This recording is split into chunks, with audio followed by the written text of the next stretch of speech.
Hello friend, sociology with Dhruv Dikshit channel में मैं ध्रुवकांत दीक्षित आपके साथ आज भोजन का समाजशास्त्र सोशलॉजी ऑफ फूड पे चर्चा करूंगा। भारतवर्ष खान पान में विविधताओं वाला देश है। यहाँ पे हर क्षेत्र की अपनी अपनी वैरायटी है, अपने अपने भोजन है। सामान्य तौर से इनमें कुछ शब्दों का माया जाल जो है उस पर मैं चर्चा करूंगा भोजन के साथ में। अभी नवभारत टाइम्स मुंबई ने इस पर काफ़ी विस्तार से लिखा है और उसी के आधार पर जब मैंने कुछ अध्ययन करा, अपने आप को दिशा में आगे बढ़ाया, तो कुछ चीज़ें मुझे भी रोचक लगी।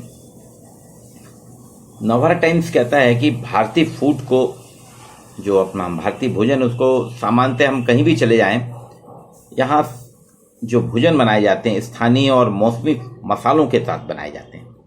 भारतीय भोजन में मसालों का बहुत प्रयोग किया जाता है। किसी भी, चाहे साउथ में जाए, नॉर्थ में जाए, ईस्ट में जाए, वेस्ट में या सेंट्रल में, किसी भी जगह हम जाते हैं तो वहाँ जो भोजन बनता है, हमारे यहाँ जो भोजन बनाया जाता है, रोटी दाल चावल तो ठीक है, इसके अलावा जो सब्जी और विविध आइटम जो अलग अलग बनते हैं, उनको लोकल, स्थानीय और जो मौसम, हर मौसम के अनुरूप जो मसाले आते हैं उनमें पकाया जाता है।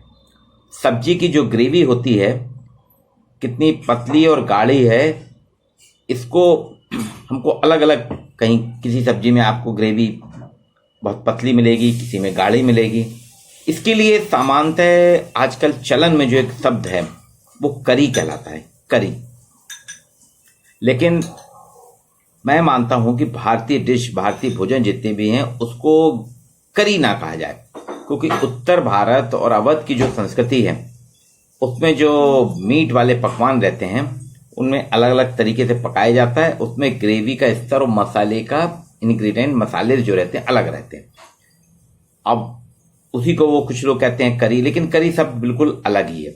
यहाँ इनको हम बात करेंगे तो मीट से बनी जो होती हैं डिश, उसमें कुछ जगह आप देखेंगे ग्रेवी ज़्यादा पतली होती है, कोई ज़्यादा मसाले नहीं डालते। कोरमा जो होता है खास मौक़ों पे पकाई जाने वाली एक डिश है, इसमें ग्रेवी जो रहती है, जिसको करी कहते हैं, गाढ़ा करने के लिए उसमें बादाम या काजू का पेस्ट डाला जाता है और खुशबू के लिए तो बहुत सारे मसाले हमारे यहाँ प्रयोग करते हैं। अब हम वेजिटेरियन पकवानों की बात करें तो बेहद पतली ग्रेवी की जो सब्जी होती है उसको रसेदार सब्जी कहते हैं। अब देखिए, चलन में शब्द आ गया करी करी, लेकिन रसेदार सब्जी कहलाती है। उसको कुरमा भी कहते हैं। डिस्कलिया में ग्रेवी ज़्यादा पतली होती है, अलग अलग है। तो उर्दू में इसको शोरबा कहते हैं। हम इसको रसेदार सब्जी कहते हैं, उर्दू भाषा में इसको शोरबा कहा जाता है। पूर्व की तरह अगर हम बढ़ते हैं तो जो पतली ग्रेवी में पकाई जाती है जो डिश, उसको मछली वगैरह जो पकाते हैं, मछली या सब्जी बनाते हैं, परवल, खासतौर से वहाँ परवल और मछली का बहुत चलन है, तो उसको सब्जी का झोल कहते हैं। अब शब्दों का हेर फेर है ना, कहीं करी कहा जा रहा है, कहीं शोरबा कहीं कहा जा रहा है, कहीं रसेदार सब्जी कहा जा रहा है, क्या रसीली सब्जी कहा जा रहा, कहीं किसी ने उसको झोल शब्द कहा। अब वेजिटेबल ग्रेवी स्टाइल में जो सब्जियां बनती हैं, अंडे बनते हैं, मीट की जो डिश तैयार की जाती है, तरकारी, उसको तरकारी भी कहते हैं। कई जगह तरकारी कहा जाता है। दक्षिण भारत के जो ड्राई पकवान हैं उसमें सुक्का शब्द का प्रयोग करते हैं। दक्षिण भारत के जो ड्राई या रूखे, जो सूखे पकवान रहते हैं, उसको सुक्का शब्द कहते हैं। केरल में सिस्टर फ्राइड डिशेज कहते हैं। सिस्टर फ्राइड डिशेज जो है उसको केरल में उलार थियोतू कहते हैं, उलार थियोतू कहते हैं। इसी तरह आप तमिलनाडु और केरल में जाएंगे, दही और नारियल का जो दूध रहता है, कोकोनट मिल्क से बनने वाली जो डिश है, उसको कुरमा कहते हैं। अब यहाँ दक्षिण भारत में तो ग्रेवी को गाढ़ा करने के लिए स्थानीय, दक्षिण भारत तो मसालों का किंग है, मसालों का गढ़ है, तो स्थानीय मसाले और नारियल बहुतायत में होता तो कोकोनट मिल्क, दूध जो है, नारियल का दूध, उसको इस्तेमाल करते हैं। कुरमा मुगलई जो शब्द है वो वास्तव में कोरमा का ही भ्रष्ट रूप है। लेकिन जब भारतीय पकवानों के लिए करी शब्द का इस्तेमाल किया जाता है तो वास्तव में कहाँ से आया ये कहीं स्पष्ट नहीं है। असल में नवभारत टाइम्स ने इसको तहकीकात करके बताया कि करी शब्द का जो प्रयोग होने लगा, आप देखिए मैंने जो दृष्टांत दिया उसमें करी शब्द कहीं नहीं है, लेकिन वो कह रहा है नवभारत टाइम्स की वास्तव में तमिल में जो होता है, तमिल भाषा से करी शब्द निकला है। तमिल में तीखी और मिर्च मसाले वाली जो बहुत तेज मिर्च मसाले की सब्जी होती है, उस चीज को करी कहते हैं। मद्रास प्रेसिडेंसी में ब्रिटिश राज के दौरान काम करने वाले जो गोरे अफसर थे, उनके कुक इन भारतीय पकवानों को बनाया करते थे, वो उसे करी कहते थे। क्यों? क्योंकि उनके हिसाब से बहुत तीखा होता था, तो ये करी शब्द आया। लेकिन हमारे यहाँ जो है भारतीय फूड्स में करी शब्द कहीं है ही नहीं। तमिलनाडु में अंग्रेजों के समय से इसकी शुरुआत हुई। ऐसे एक शब्द आपने देखा होगा, सांभर। हम सभी जाते हैं, जब भी किसी उस जगह जाते हैं, हम साउथ इंडियन डिशेस खाते हैं तो सांभर वड़ा और डोसे के साथ सांभर मिलता है। और वहीं देखिए सांभर जो है राजस्थान में एक झील का नाम है। यहाँ पे बड़े सींगों वाला एक हिरण होता है जिसको सांभर कहते हैं। और इडली के साथ जो कटोरी में दी जाती है, इडली है, डोसा है, बड़ा है, इसके साथ जो कटोरी में एक तरल पदार्थ दिया जाता है वो भी सांभर कहलाता है। अब गलत उच्चारण के कारण सांभर के स्वाद में तो कोई फर्क नहीं आया, हाँ कॉम्बिनेशन बिगड़ गया है। अब इसी सांभर ने उत्तर और दक्षिण के बीच में एक मेलजोल भी बढ़ा दिया है। दक्षिण भारत में जितने भी दक्षिण भारत साउथ के अगर होटलों में जाएंगे, वहां पे आप देखेंगे, वहां पे होटल का सांभर जो है उसके मीनू और बेधड़क आप ऑर्डर कर सकते हैं। किसी को भी आप सांभर बोलेंगे तो वो आपको सांभर लाके दे देगा। आज सांभर जो है देश भर में चाव से खाया जाता है। दक्षिण भारत की जो भोजन की शैली का लोकप्रिय प्रतीक है, सिंबल है। तकरीबन 20 साल पहले चेन्नई की एक मशहूर होटल चेन है श्रवण भवन, उसने दिल्ली में अपने 3 रेस्टोरेंट खोले थे। जनपद के पास वाले होटल में लंच और डिनर के वक्त उत्तर भारतीयों में जो उत्साह देखा गया वैसा कहीं नहीं देखने को मिलता। बहुत अजीब सा लगता है। लोग श्रवण भवन के जो सांभर के इस कदर दीवाने हो गए हैं कि वो बियर के जो मग होते हैं या बड़े बड़े जो मग होते हैं उसमें मंगा के उसको पीते हैं। जैसे हम कॉफी चाय पीते हैं वैसे ही सांभर को पिया जाता है। यहाँ विशेष रूप से तमिल ब्राह्मण समाज में सांभर के महत्व को बहुत ही विवेचित किया गया। सांभर मसाला जो है तमिल की रसोई में, अगर किसी भी तमिलियन के घर में जाएंगे, अगर उसकी रसोई में सांभर मसाला नहीं है तो वो रसोई नहीं कहलाती। तमिलियन कहते हैं तमिलियन नहीं है। अब इसका इस्तेमाल जो होता है रसम में, भिंडी, बैगन, आलू वगैरह की भुनी हुई सब्जियों में और 2-3 तरकारियों को मिलाकर किया जाता है, जिसको कि इस गीली सब्जी को, इस रसीली सब्जी को कुट्टू कहा जाता है। अब चेन्नई से जो शुरुआत हुई थी, अब वहां से देखिए चेन्नई का एक रत्ना कैफे, वो इसके लिए उसका सांभर इतना लोकप्रिय है कि वहां कटोरी में नहीं जग में लेके इडली के ऊपर डाला जाता है। प्लेट में इडली रख देते हैं, जग से सांभर डाला जाता है, जिसमें ताजे मसालों की खुशबू, दाल कम ना ज्यादा होती है और रत्ना कैफे जो है बहुत लाजवाब है। यहाँ जबलपुर में भी अगर आप देखेंगे तो जबलपुर में इंडियन कॉफी हाउस जो है, इंडियन कॉफी हाउस यहाँ पे 15 अलग अलग क्षेत्रों में इंडियन कॉफी हाउस हैं। सदर का Indian coffee house British period से काफ़ी पुराना है, लगभग 1880 के आसपास उसकी शुरुआत हुई थी। आज भी वो अपनी पारंपरिक बिल्डिंग में चल रहा है।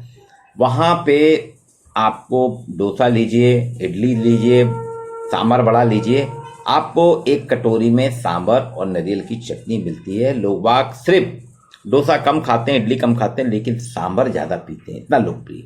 एक और यहाँ सिविक सेंटर में बसंता कैफे खुला है, तो बसंता कैफे ने भी इंडियन कॉफी हाउस का धंधा थोड़ा कमजोर किया। वो सिर्फ अपने सांभर के कारण, इतना स्वादिष्ट खुशबूदार सांभर रहता था, वो तमिलियन स्टाइल में बनाते थे, जस्ट लाइक रत्ना कैफे। तो आप देखेंगे यहाँ, तो ये कुछ शब्द जो हैं कि वास्तव में सांभर जो है ये अलग अलग प्रकार से हैं। लेकिन अब आप सोच रहे होंगे कि मैंने आपसे जो तमिलनाडु चेन्नई के रत्ना कैफे की बात की है, वो वहाँ जो रत्ना कैफे की अगर जानकारी जो नवभारत टाइम्स ने प्रस्तुत की है, वो बता रहा है कि वो साउथ इंडियन नहीं है। वो जो उसके संस्थापक हैं रत्ना कैफे के, जिसके कारण वो सांभर के नाम से जाना जाता है रत्ना कैफे, जग्गी लाल गुप्ता, जो कि मथुरा से है। देखिए खाद्यान्न की पकवानों की मैंने बात की थी ना, भारत के पकवान सब जगह विविध हैं, अलग अलग प्रकार के पकवान हैं, लेकिन उनमें सामंजस्य, एकता बहुत अच्छी है। मथुरा के जग्गीलाल गुप्ता जी ने चेन्नई में रत्ना कैफे खोल के अपनी पहचान सांभर के रूप में कर दी और तमिलियन से अच्छा सांभर बना रहे। तो ये स्थानीयता में होता है, लेकिन ये पूरी सर्वव्यापक, ये एकता में अनेकता की बात है। अब एक और व्यंजन की बात करूंगा मैं आपको भारत के। ये है भारत का देसी फास्ट फूड बड़ा पाव। जी हाँ, जितने भी मुंबईकर हैं महाराष्ट्रियन, तो अब बड़ा पाव महाराष्ट्र और खास तौर से मुंबई का तो फेवरेट फास्ट फूड है, लेकिन ये पूरे भारत भर में फैल गया है और भारत क्या पूरी दुनिया में मशहूर हो गया फास्ट फूड। मुंबईकर जितने भी हैं बड़ा पाव बड़े चाव से खाते हैं। वहां मैंने अभी देखा था परेल में एक दुकान में लिखा था, भाई का बड़ा सबसे बड़ा, भाई का बड़ा सबसे बड़ा। तो पाव भाजी, बड़ा पाव, ये मिसल पाव, ये मुंबई की पहचान है और आज देखिए पूरे भारत भर में चल रही है। मुंबई का तो बड़े चाव वहां से आते हैं। जो भी भारत का जो भी व्यक्ति मुंबई जाता है वो बड़ा पाव एक बार जरूर खाता है। इगतपुरी स्टेशन से ही शुरुआत हो जाती है और ये बहुत ही सस्ता और स्वादिष्ट व्यंजन है। आज बड़ा पाव की ख्याति जो है अंतर्राष्ट्रीय इंटरनेशनल लेवल पे है और इसलिए आप देखिए 23 अगस्त के दिन पूरे विश्व में विश्व बड़ा पाव दिवस मनाया जाता है, वर्ल्ड बड़ा पाव डे मनाया जाता है। इतना फेमस कोई भी व्यंजन नहीं हुआ है जितना भारत का बड़ा पाव हुआ है कि अंतर्राष्ट्रीय स्तर पे 23 अगस्त को विश्व बड़ा पाव दिवस मनाया जाता है। इसमें कुछ नहीं है, उबले आलू, मिर्च, धनिया, लहसुन, अदरक के चोखे मिश्रण किया जाता है कि लई को बेसन में घोलकर तेल में तला जाता है। फिर इसे पाव के बीच में रखकर, जो ब्रेड का पाव होता है उसके बीच में रखकर चटनी के साथ, अच्छी तीखी मिर्च की चटनी के साथ, लाल मिर्च की चटनी के साथ बड़े चाव से खाया जाता है। इसे मुंबई कर जो मुंबई वासी हैं इसको कहते हैं ये हमारा देशी खाना है, देशज खाना है।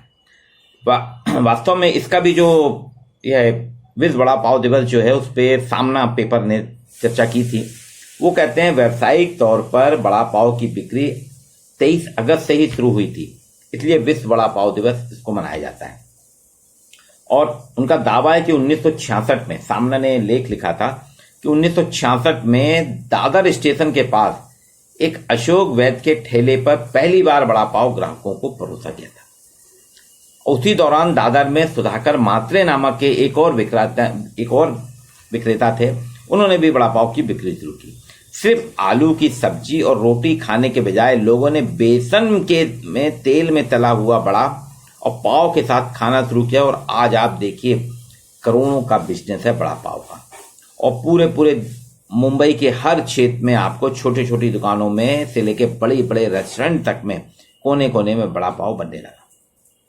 और कीमत सुन के आप ताज्जुब करेंगे, 1966 में सिर्फ 10 पैसे में मिलता था बड़ा पाव। मुंबई के दादर स्टेशन के पास जो अशोक वैद्य की बात की है, 10 पैसे में बड़ा पाव मिलता था।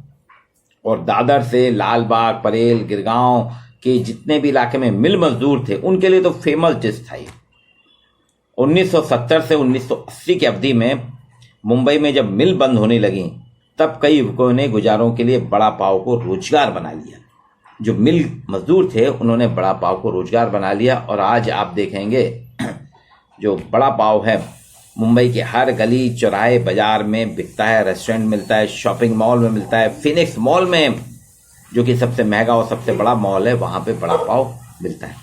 और 2016 से विश्व बड़ा पाव दिवस मनाया जा रहा है। हरियाणा में गुड़गांव के सेफ हैं अजय सूद, उनकी अगुवाई में उन्होंने बनाया था। हरियाणा का एक गुड़गांव में सेफ है अजय सूद, उसने विश्व का सबसे बड़ा पाव, सबसे बड़ा पाव 145 फुट का था। 145 फुट बड़े इस बड़ा पाव को लिम्का वर्ल्ड ऑफ रिकॉर्ड में शामिल किया गया है। तो ये कुछ बड़ा पाव का मतलब बड़ा से नहीं है, बड़ा पाव मतलब पाव के बीच में एक बड़ा रखा जाता है जो बेसन से बनता है तेल में मसालों के साथ में, ये बड़ा पाव है। सांबर झील है, सांबर मसालों की वो है, लेकिन सांबर साउथ इंडियन डिश है जो बनाने वाले जिसको मथुरा के जग्गीलाल गुप्ता जी हैं। इसी तरह से करी जो हम कहते हैं हर चीज में करी दे दो और करी दे दो, करी नहीं है वास्तव में, वो करी ना होके कुछ जगह शोरबा कहते हैं, कहीं रसीला व्यंजन कहते हैं। हालांकि वो तमिल भाषा में मिर्च मसाले की चीज जो है एक तरीके से चटनी जो है उसको करी कहते हैं, क्योंकि बहुत तीखा होता है तो करी कहते हैं, बहुत करी है। तो ये कुछ भारतीय व्यंजनों की बात की थी। ये है हमारा भोजन का समाचार जिसमें आप देखेंगे स्थानीय स्तर पे आज मुंबई का निकला बड़ा पाव सब जगह बिक रहा है। उत्तर भारत में बहुत ज़्यादा बिकता है, दक्षिण भारत में तो बिकता ही बिकता है। इसके साथ नॉर्थ और वेस्ट में भी है। एक और व्यंजन की बात करूंगा कि आप देखें वो पश्चिम का व्यंजन है, खमन ढोकला। गुजरात का ये व्यंजन खमन ढोकला आज पूरे भारतवर्ष में सब जगह अपनी पहचान बना चुका है और नाश्ते और भोजन में इसका हल्के नाश्ते के रूप में तो खमन ढोकले का बहुत प्रयोग किया जाता है। इसके साथ ही साथ फाफड़ा, ये भी एक गुजरात का जो व्यंजन है वो महाराष्ट्र गुजरात से होते होते मध्य प्रदेश, राजस्थान, उत्तर प्रदेश और कलकत्ता, दिल्ली और साउथ में भी सब जगह पहुंच गया। तो भोजन जो है ये सामाजिक संबंध, इसको भोजन का समाजशास्त्र मैंने इसलिए कहा कि समाजशास्त्र में हम सामाजिक संबंधों का अध्ययन करते हैं और हमारे भारतीय व्यंजन, भारतीय जो कुछ व्यंजनों की बात की मैंने, ये हमको इन्होंने एक संबंध बनाए, संबंधों के आधार पे पूरे भारत को एक किया है, सामाजिक एकता के प्रतीक हैं। ये आज आपके साथ में कुछ भारतीय व्यंजनों की बात कर रहा था। इसके बाद आगे फिर कुछ नए दिन रोज मैं आपके साथ नए नए सामाजिक मुद्दों पे चर्चा करूंगा। मेरे channel sociology with Dhruv Dixit को आप सब्सक्राइब करिए। आपको ऐसी नई नई चीजें मैं आपके सामने प्रस्तुत करूंगा। आज के लिए इतना ही।